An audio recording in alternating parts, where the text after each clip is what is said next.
네, 안녕하세요. 오포입니다. 네, 2021년 10월 27일 우리 비트코인 그리고 또 알트코인들이 갑자기 급락을 하는 모습을 보여줬습니다. 물론 하락폭은요 그렇게 크지 않았고요. 비트코인도 현재 뭐 1.3% 정도밖에 빠지지 않았고 알트코인들도 전체적으로 5%에서 7, 8%이 정도 빠지는 상황으로 보이는데요. 그래도 우리가 아주 오랜만에 한 2달 만에 처음으로 좀 하락다운 하락을 좀 구경한 것 같아가지고 많은 분들이 좀 놀라기도 하고요. 또 불안해하기도 했을 거라 생각을 합니다. 먼저 지금 비트코인의 상황에 대해서 우리가 좀 생각해 볼 필요가 있는데요. 비트코인은 최근에 전고점, 신고점을 뚫었죠. 물론 업비트에서는 신고점을 뚫지 못했지만 바이낸스라든지 뭐 해외 차트들에서는요 다들 신고점을 뚫은 상태입니다. 네, 쉽게 말해서 수급이 상당히 좋아졌다는 것을 확인해 볼 수 있죠. 그리고 많은 사람들이 기대하고 고대하던 비트코인 ETF가 승인이 되었습니다. 물론 현물 ETF가 아니라 선물 ETF이기 때문에 약간 아쉽긴 하지만 그래도 뉴욕 증시에서 비트코인을 간접적으로 투자할 수 있는 기회가 생겼다는 것은요 상당히 큰 호재로 볼 수 있습니다. 그리고 현재 전 세계적으로 많은 국가들에서요 비트코인을 법정화폐로 사용하기 위해서 또는 화폐로서의 가치로 인정해주기 위해서 법적인 제도가 정비되는 모습을 볼 수 있고요. 그리고 채굴 산업에도 현재 많은 기업들이 투자하고 있습니다. 그 밖에도 NFT를 비롯해서 디파이 관련 암호화폐 관련 사업들에 현재 많은 자금들이 투자되고 있는 것도 사실입니다. 심지어는 미국이나 기타 많은 유럽 나라에서는요 은행에서도 비트코인을 사고팔고 할 수 있는 시스템이 현재 마련되고 있습니다. 그리고 비트코인을 통해서 또는 암호화폐를 통해서 결제를 하는 시스템 역시도 현재 전 세계적으로 많이 상품이 개발되고 있죠. 다시 말해서 지금 비트코인은요 사실 우리 생활에서 뗄래야 뗄 수 없는 이런 사항이랑 이 정도까지 그 가치가 올라왔고요. 우리의 삶에 많이 침투되어 있다라고 생각이 듭니다. 결론은 뭐 비트코인 또 암호화폐 블록체인은요 앞으로도 더 시장이 커질 거라는 것을 예상해 볼 수 있죠. 특히 그 채굴 쪽에 투자하는 거는요 지금 당장의 수익이 아니라 지금 채굴기 작업을 그 사업을 시작한다고 시작을 하면은 일단 기반 설비가 들어가거든요. 전기라든지 부지라든지 그 공장이 만들어지고 또 냉난방 이게 상당히 중요합니다. 통기, 환경 이런 것들을 다 만들어야 되기 때문에 이런 걸 작업을 하고 또 채굴기를 제작을 해서 매입을 하고 설치를 하고 세팅을 하고 이런 거 하는데 최소 1년에서 2년 정도 걸리거든요. 그러면 결국은 지금이 2021년인데 2023년, 2024년까지는 이 비트코인 산업이 절대로 망하지 않을 거는 확신이 있기 때문에 세계적인 많은 투자 회사들이 채굴기 사업에 뛰어들고 있는 거라고 보셔도 무방할 거라고 저는 생각을 합니다. 네, 그리고 최근에 비트코인 가격이 많이 상승한 가장 큰 이유는요. 이건 제가 얘기하는 게 아니고 전 세계적인 많은 경제 학자들이 얘기하는 거는요. 바로 인플레이션 때문에 그럽니다. 네, 미국에서 엄청난 인플레이션이 늘어나면 커짐에 따라 그 해칭 수단으로 비트코인에 투자하는 사람들이 많아졌다는 거죠. 네, 그리고 최근에 인플레이션이 강화되다 보니까 미국에서는 테이퍼링을 준비하고 있습니다. 그리고 금리도 인상할 거라고 얘기를 하죠. 테이퍼링을 하게 되면 또 금리 인상을 하게 되면 중요한 거는요. 주식은 많이 떨어질 거예요. 주식이 떨어지는 이유는 테이퍼링을 하는 것은 그동안 풀었던 자금들을 회수한다는 얘기거든요. 네, 회수를 하게 되면은 아무래도 시장에 악영향을 끼칠 수밖에 없죠. 그리고 금리가 올라가면 대출을 받았던 많은 사람들은 금리의 부담을 느끼기 때문에 공격적인 투자를 하지 않을 성이 크고요. 그리고 기업들에서도 그동안 대출을 받았던 자금들을 은행에 빨리 갚으려고 할 가능성도 큽니다. 그리고 현재 미국 국채 같은 경우도 계속해서 가격이 이자가 높아지고 있죠. 국채가 높아진다는 소리는 많은 사람들은 주식에 투자하기보다 안전한 곳에 투자하기 때문에 오히려 주식이 떨어질 가능성도 있습니다. 근데 코인 같은 경우는요 주식하고 다릅니다. 주식하고 전혀 달라요. 지금 한국 같은 경우도 부동산 규제가 많이 늘어나고 있죠. 부동산 규제가 많아짐에 따라 투자할 수 있는 곳이 한정되어집니다. 그래서 현재 많은 자금들이 주식 쪽으로 흘러 들어오고 있다고 해요. 근데 주식 시장도 생각보다 좀 좋지 않죠. 전 세계적인 팬데믹과 그리고 금리 인상 그리고 이 테이퍼링을 앞두고 있기 때문에 심지어는 미국에서 디폴트 상황이 올 수 있다라는 얘기까지 나오고 있죠. 그렇기 때문에 결국은 주식 시장도 그렇게 좋지 않을 거라고 봅니다. 그럼 결과적으로 많은 투자자들이 투자하는 길은요, 결국은 금이거든요. 근데 금 가격도 많이 오를 거로 보여요, 앞으로는요. 근데 예전에는 많은 기존 기득권들이 금에 투자를 했다면 최근에 나오고 있는 부호들은요, 금이 아닌 비트코인에 투자를 하고 있습니다. 예, 디지털 금이라고 불리는 비트코인에 많은 사람들이 투자를 하려는 이유는요, 일단 첫 번째로는 현금화가 쉽습니다. 그리고 보관하기도 상당히 편하고요, 이동하기도 편합니다. 예, 그리고 실제로 금 같은 경우는 우리가 금 가지고 뭐 커피를 사 먹거나 아니면 옷을 사거나 자동차를 살 수 있거나 할 수 없죠. 하지만 비트코인은 현재 많은 뭐 비자 카드라든지 마스터카드와 연동되어 있기 때문에 실시간으로 결제 용도로도 사용을 할 수 있습니다. 네, 제가 지금까지 길게 얘기한 거는요, 이 비트코인 시장이 결코 이 경제가 지금 세계 경제가 어렵다고 해서 가격이 하락하거나 또는 어떤 사라지는 이런 일들은 없을 거라고 말씀드리는 거고요. 그리고 오늘 왜 비트코인은 하락을 했느냐 이거죠. 최근에 비트코인이 이런 여러 가지 호재를 가지고 신고점을 돌파할 정도로 많이 올라갔습니다. 근데 투자자들은요, 이처럼 가격이 많이 올라가면은 가격이 하락할 거에 대해서 많은 두려움을 갖게 돼요. 비트코인도 조만간 조정을 받을 것이다 라는 생각을 합니다. 그래서 많은 사람들이 비트코인이 조정을 받을 때 알트코인은 더 많은 조정을 받기 때문에 알트코인을 매수하지 않고 현금 관망을 하거나 또는 떨어질 걸 대비해서 미리 어느 정도 익절을 하고 또는 손절을 하고 현금을 들고 있는 경우가 많았습니다. 네, 그런데 또 한 가지 문제가 뭐였냐면은 비트코인이 조정을 받아야 되는데 크게 조정을 받지 않았다는 거죠. 그리고 그 이유 중에 하나가 바로 이 거래소에서 비트코인을 가지고 있는 물량입니다. 네, 거래소에 비트코인 물량이 많이 있다면, 거래소에 비트코인 물량이 많이 비축되어 있다면 당연히 비트코인 가격은 떨어질 수밖에 없습니다. 우리가 슈퍼마켓을 하는데 어떤 특정 물건이 재고가 많이 쌓여 있다면 결국 우리는 재고 처리를 하기 위해서 그 제품을 싸게 밀어내기로 판매를 할 수밖에 없죠.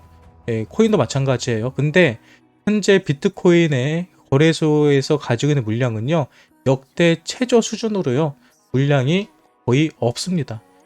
그 점에 관해서는 우리가 추측하는 게 아니라 실질적인 데이터를 통해서 확인해 볼 수 있습니다. 제가 그 데이터를 보여드릴 텐데요. 이거 같은 경우 현재 실시간으로 거래소에서 비트코인을 가지고 있는 물량에 관해서 보여주는 거거든요. 네, 시간이 조금 걸리네요. 네, 보시면은 여기 검정색 있죠. 이 검정색은 비트코인의 가격이고요. 이 밑에 보이는 보라색은 현재 거래소에서 가지고 있는 비트코인의 총량입니다. 그 총량을 보시면 아시겠지만 비트코인 가격이 떨어지는데도 불구하고 그 총량 역시도 계속 떨어지고 있죠. 비트코인 총량이 떨어진다는 소리는 어떤 얘기죠? 누군가가 비트코인을 계속 거래소에서 사가지고 외부로 빼돌리고 있다는 것을 확인해 볼 수 있거든요. 이 점에 관해 좀 더 자세히 보고 싶으면은 요걸로 보시면 더 정확하게 볼 수 있습니다. 차트를 보시면 아시겠지만 가운데 선을 기준으로요, 선이 밑으로 빠져 있는 것은 그만큼 그날 총 입금액 또는 출금액 중에서 뺀 거거든요. 출금액에서 입금액을 빼거나 입금액에서 출금액을 빼거나, 그래서 거래소에 입금된 물량이 많으면 위로 그래프가 뜨고요, 출금된 물량이 많으면 아래로 그래프가 뜹니다. 보시는 거는 최근에 엄청난 물량들이 거래소 밖으로 빠져나간 것을 확인해 볼 수가 있습니다. 쉽게 말해서 비트코인 시장이 하락을 하게 될 거라고 한다면 거래소에 물량이 들어와야 되고요, 물량이 들어온 것이 실제로 거래소에서 매도가 됨으로써 가격이 하락을 해야 됐습니다.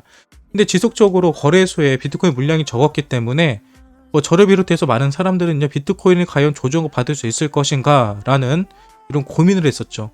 근데 오늘 재밌게도요, 큰 물량이 없이 비트코인은 크게 하락하는 모습을 보여줬거든요. 하락이라고도 말하기는 민망하긴 합니다. 한 3% 정도 빠졌던 걸로 기억을 해요. 근데 이 비트코인 2% 3% 빼기도 힘들 정도로 그 정도로 지금 매도세가 없다고 보시면 됩니다. 예전 같았으면은 비트코인도 하루에 20% 30%씩 빠집니다. 근데 지금은 이렇게 힘들게 해서 겨우 2, 3%뺀 거예요. 그 얘기는 앞으로 빠지더라도 이 이상의 가격 하락은 보기 힘들 거다라고 보시면 될 것 같고요. 그럼 오늘 가격이 왜 하락을 했느냐? 일단 국내 거래소의 기준으로 보면요. 알트코인들이 잘 유지를 하고 있다가 업비트에서 1인치 네트워크와 에이브 코인 그리고 뭐 마스크라는 코인을 오늘 상장을 한다라는 공지가 뜨자마자 알트코인들이 가격이 급락을 하는 모습을 볼 수 있었습니다. 이 급락을 하는 모습은 이유는요. 아마도 많은 개인 투자자들이 이전에 누사이퍼의 상승분을 보면서 오늘 상장하는 코인들도 매수를 하면은 큰 수익을 얻을 수 있겠구나라고 생각을 한 것 같아요. 그래서 새로 상장된 코인들을 매수하기 위해서 기존의 코인들을 판매를 하고 현금화하는 작업으로 인해서 가격이 하락한 것 같고요. 네, 실제로 그걸 뒷받침해 주는 이유가 뭐 1인치 네트워크도 그러고 에이브 같은 경우도 그러고요. 이 거래창에 실제로 저 코인이 거래 직전이 되었을 때 대부분의 알트코인들이 그 순간에 3%에서 4% 이상을 더 빠지는 경우도 우리가 실제로 아까 실시간으로 확인해 볼 수 있었습니다. 네, 그리고 실제로 에이브나 그러면 1인치 네트워크로 많은 자금들을 쏠렸고요. 그런 과정 가운데서 알트들은 빠진 걸로 보이고요. 그럼 왜 비트코인은 빠졌느냐? 비트코인 역시도 가격이 쏠린 걸로 볼 수 있습니다. 네, 그럼 또 의문이 하나 생기겠죠. 왜 업비트에서 한국 거래소에서 상장을 하는데 왜 해외에 있는 모든 거래소까지 하락을 하느냐? 한국의 영향력이 그렇게 크냐라고 질문하시는 분들이 있어요. 근데 여러분들 아셔야 될 게요. 현물 시장에서는요. 전 세계에서 업비트가 제가 알기로는 1위입니다. 전체적인 현물 거래 그 거래량으로는 업비트가 1위예요. 전 세계에서요. 그러니까 전 세계에서 1위. 실제로는 오늘 에이브라든지 1인치 네트워크 같은 경우 바이낸스나 기타 해외 거래에 상장되어 있는 코인들도요. 업비트에 상장하는 소식이 나왔을 때 다들 100% 200%씩 펌핑이 나왔거든요. 엄청난 펌핑이었죠. 펌핑이 나오니까 해외에 있는 거래소에 있는 개미들도 동일합니다. 본인이 가지고 있는 알트코인들을 팔고 또 업비트에 상장이 늦게 됐죠. 그 소식이 알려진 다음 한창의 시간이 있었기 때문에 그 사이에 본인들의 코인을 이 오늘 상장되는 코인들로 사면서 똑같이 투매가 일어나면서 가격이 하락하고 또 오늘 상장 코인들은 상승하고 이런 현상이 반복됐다고 생각을 하거든요. 그리고 지금에 와서 실제로 에이브나 아니면 1인치 네트워크 같은 경우는 크게 펌핑을 하다가 다시 제자리로 오고 이전에 누사이퍼와 같은 효과가 없다는 것을 이제는 많은 개미들이 인식을 했을 거예요. 하지만 이미 물리신 분들이라면 답이 없겠죠. 지금 자리에서 손절을 하고 그 손절한 금액을 가지고 내가 팔았던 알트코인을 간들 개수가 엄청나게 줄어 있을 거고요. 지금 자리에서 그렇다고 포기를 하자니 이러지도 못하고 저러지도 못하는 상황이 될 겁니다. 그렇기 때문에 알트코인들이 빠진 것 대비 지금 빠른 회복을 못한다고 보시면 됩니다. 왜? 빠져나간 금액은 있는데 빠져나간 금액이 다시 들어와야 되는데 들어올 돈이 누사이퍼 에이브나 1인치 네트워크에 물려있기 때문에 그 돈이 수급으로 안 들어온다는 거죠. 하지만 시간이 지남에 따라서 알트코인들이 지금 저점이라고 인식하고 있는 많은 개인 투자자들이 있기 때문에 이들로 인해서 분명히 가격은요 천천히 올라갈지 모르지만은 분명히 빠른 시간 안에 회복이 될 가능성이 큽니다. 저는 그 기준을요 내일 정도로 보고 있고요. 내일로 보는 가장 큰 이유가 뭐냐? 내일은요 아시는 것처럼 옵션 만기일입니다. 근데 옵션 만기일이 나오기 전에는요 이렇게 떨어지는 경우가 항상 있었어요. 근데 옵션 만기일에 대한 뭐라고 해야 될까요? 이 불안감이 해소되는 게 보통 그 다음날 9시에서 10시 사이거든요. 미국 시장은 10시 30분 열리긴 하는데 그 전에 선반영되는 움직임들이 있더라고요. 그래서 비트코인과 알트코인들이 만약에 큰 반등이 나온다고 한다면 저 개인적인 생각으로는 내일 옵션 마감이 되는 저녁 9시에서 10시 사이 늦어도 11시 요 사이에는 그런 불안감 해소로 인해서 알트코인과 비트코인에 좀 수급이 들어올 가능성이 크다고 보고요. 그리고 비트코인 같은 경우는 지금 이미 많이 올라와 있습니다. 가격대가 알트코인들 대비 4월의 고점 자리까지 더 올라와 있기 때문에 사실 지금 자리에서는 비트코인이 횡보해주고 알트코인들이 올라가는 게 가장 아름다운 그림이 되거든요. 그리고 연말까지도 이제 11월 달이 얼마 남지 않았기 때문에 한 2달밖에 시간이 없습니다. 그래서 비트코인도 그러고 알트코인도 그러고 지금부터 다시 이 4월 달에 이 고점 가격까지 올리기 위해서는 적어도 신고점을 뚫기 위해서 또 많은 사람이 생각하는 불장이라는 느낌을 받기 위해서는 지금부터 이제 슬슬 올려야 돼요. 더 이상 큰 조정을 받거나 횡보를 하거나 할 만한 시간은 이제 없다고 봅니다. 그래서 저는 지금 자리에서 하락을 보는 것보다는 상승을 보고요. 또 상승을 본다고 한다면 시장을 믿고 한번 베팅을 해보는 게 어떨까 싶습니다. 물론 저의 예상이 틀리고 단계적인 하락이 있을 수는 있어요. 지금 자리에서도 얼마든지 추가적인 하락도 나올 수 있습니다. 하지만 중요한 거는요.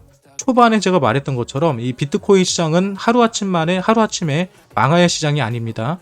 그리고 현재 많은 자금들, 많은 부호들, 많은 펀드들이 바로 암호화폐에 돈을 투자하고 있어요. 저는 그것만 믿고 가려고 생각하고 있습니다. 연말에 우리가 다들 비트코인이 16만 달러로 넘어간다.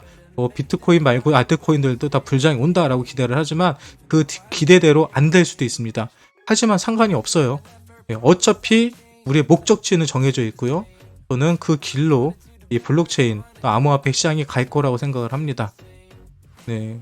그래서 제가 여러분들에게 드리고 싶은 얘기는요. 오늘과 같은 이런 작은 파동, 저는 사실 오늘 빠진 거 알트코인들을 5%, 10%, 비트코인 2%, 3% 이건 하나의 파동이라고 보거든요. 근데 우리가 오랜만에 보는 파동이다 보니까 많이 놀라셨을 텐데 이런 파동에는 좀 우리가 익숙해지셨으면 좋겠고요. 그리고 그 사이에 가만히 있지 마시고요. 차트 공부도 해보시고 전체적으로 코인에 대해서 공부도 해보시고요. 그렇게 하면서 본인의 지식을 높이시면서 내공을 좀 쌓는 시간을 가지셨으면 좋겠습니다. 그리고 그런 과정 가운데서 제가 도움이 될 수 있다면 최선의 도움을 드릴 테니까 저와 함께 방송을 보시면서 존버 또는 대응하시는 건 어떨까요? 네, 여기까지 제 오뽀 개인적인 생각이었고요. 제가 보는 현재 시장에 대한 브리핑이었습니다. 저의 이런 영상이 여러분이 투자하시는 데 도움이 되셨다면 구독과 좋아요, 또 알림 설정 해주시면 감사할 것 같고요. 저는 다음에 또 더 좋은 소식을 가지고 여러분들 찾아뵙도록 하겠습니다. 오늘 영상은 여기서 끝입니다.